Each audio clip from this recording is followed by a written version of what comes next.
Take one for the team. Smart tactical foul. You hear these statements by commentators and coaches all the time. Looking at the game, it's not always obvious why. Was this really a tactically astute move, or just a player that cannot control themselves? Let's break down when to make smart fouls. We will also get into the how. How can you make the necessary foul without getting a yellow or red card? Finally, we will take it a level above. Can you create enough contact with the opponent to achieve your objective, but not actually commit a foul? Timestamps are in the description in case you need to skip ahead or refer back to a section. Let's start. I was watching the best high school age teams in my state. Well, the club directors and coaches repeat again and again about their possession based ideology. Neither team was connecting more than 5 passes. Essentially, the entire game was in transition. Gain possession, lose possession, rinse and repeat. Every team is better at defending if they have time to position themselves. It is much harder to defend in transition, just after they lost the ball. When the game is like that, players are often caught in bad positions. They thought that their team is attacking, but now their team is defending and they're in the wrong position. When situations like this happen, there's nothing else that they can do but commit a foul to stop the play and give time for the team to regroup on defense. Let's look at several examples on when we should be considering making a foul. We want to give our team some time to reposition from unfavorable situation to a favorable. What is an unfavorable situation? We talked in another video about the advantages and disadvantages. Numerical is the clearest one. For example, if the team is in a 4v3 situation, then there is numerical advantage on the attackers. However, what makes it even better is if they're all moving into a counterattack. That's the dynamic superiority. Finally, another advantage in this example is that maybe the attackers are simply faster than the defenders. That's qualitative.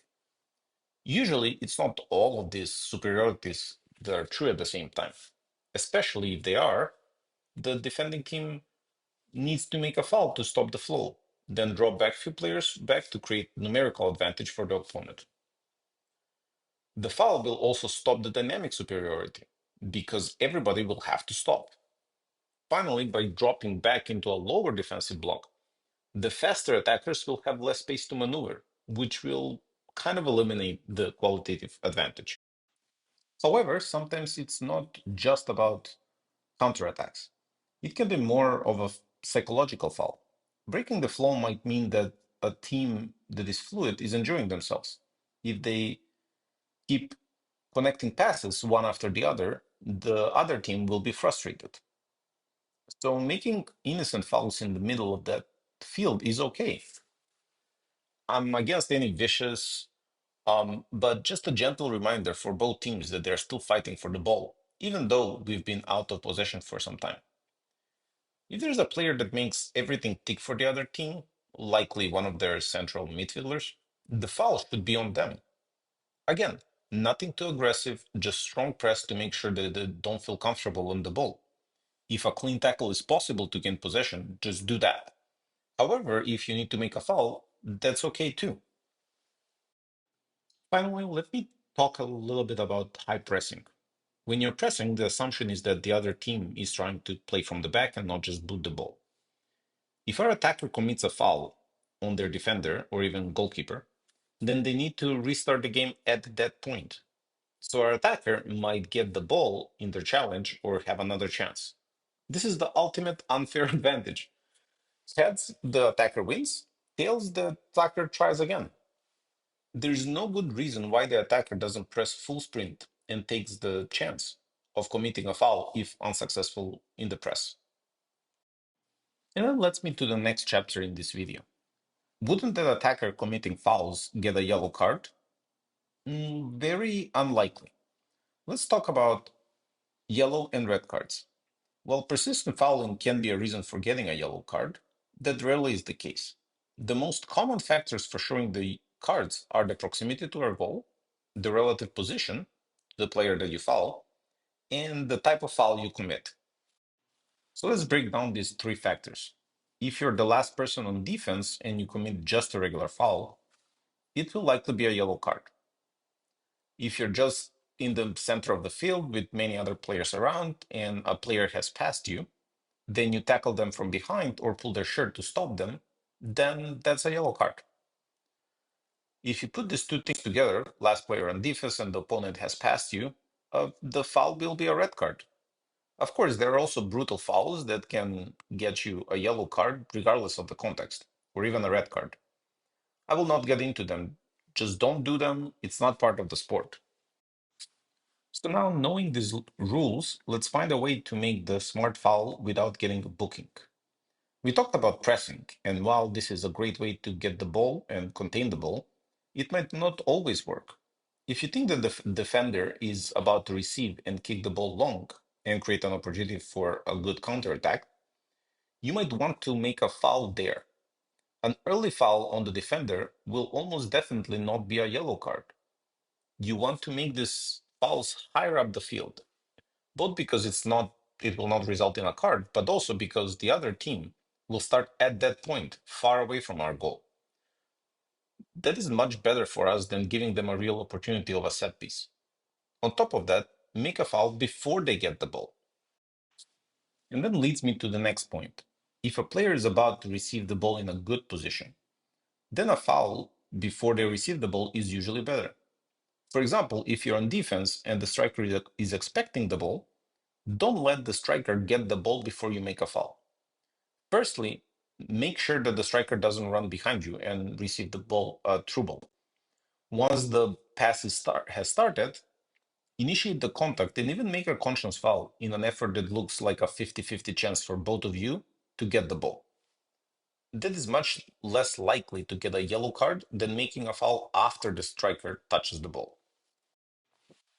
This also can be true in case a winger is making a run and the foul is early, before they run past their opponent. Make the foul early, even before the ball is passed, to create a goal scoring opportunity. Is there ever a good reason to get a card? Well, yellow is better than red, right? So in that last example, if the ball is already passed into space, then the foul on the winger will probably be a yellow card if it's early enough. However, if there's no early foul, then either the winger will score or you will need to make a foul from behind the player, and that will be a red card. So if you see a good chance of a red card foul a few seconds later, just take the yellow card now. And when it comes to red cards, yes, there can be a good reason to get a red card. If it's 1-0 at 80th minute, you might want to commit a foul just to prevent a goal scoring opportunity. Your team will need to hold for the next 10-15 minutes with a player less, but that might be better than conceding a goal so late in the game.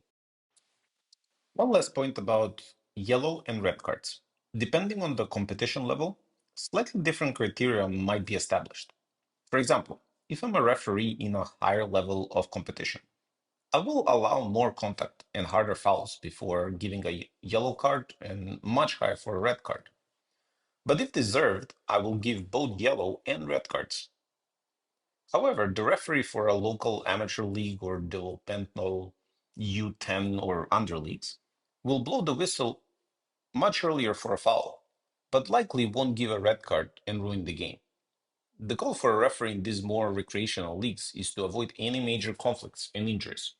So they will not tolerate any misconducts or harsh fouls, but they will try to resolve it without a red card. Can you initiate contact to solve a problem even without committing a foul? Soccer is not contactless sport. Some level of contact is normal and tolerated. But when do you want the contact? You want the contact when you need to slow down the game. So the attacking team wants the contact only when they need to shield the ball, plus few unusual cases I will talk about later on. On the other hand, the defending team wants the contact all the time. They want the play to be as slow as possible. For example, if you see a player is about to make a run without the ball, you want to initiate that contact early. You see, if the player is full speed already and you as a defender get into their line of running to block them, then that is a foul. However, if the player has not started running, initiate the contact. It's only natural for them to slow down. Let's also talk about special cases, such as corners or set pieces. Essentially, they're the same. Attackers try to get away from their defenders, while the defenders try to slow them down. As a defender, when the ball comes to the attacker, you want them to be static and very close to you. It's much easier to defend that situation. If you see that the attacking team is comfortable with contact, then what you really want is your goalkeeper to initiate the contact. They have a special treatment in their own box. So a contact will often result in a drawn foul. Young goalkeepers can often be timid, but the goalkeeper should develop the confidence to command their box. Grabbing territory is very important part of that. Here are the special cases about initiating contact when attacking. There are several uncommon ways to benefit from contact. Sometimes you're in a good position to dribble and shoot, but simply don't have the legs for it. If you can draw a foul, that can create a good chance for your team from a set piece. One famous way is if you have passed your opponent, then abruptly slow down as soon as the running lanes intersect. It is nearly impossible for the defender to react quickly enough and will commit a foul, often with a yellow card, as it is a foul from behind.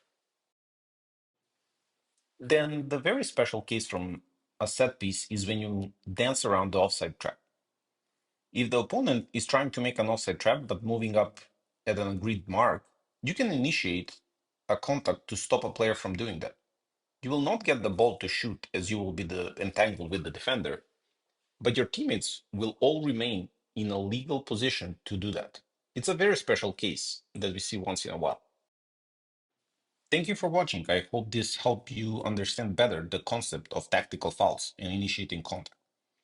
It comes with experience, but having a framework as a starting point is always useful. See you in the next one.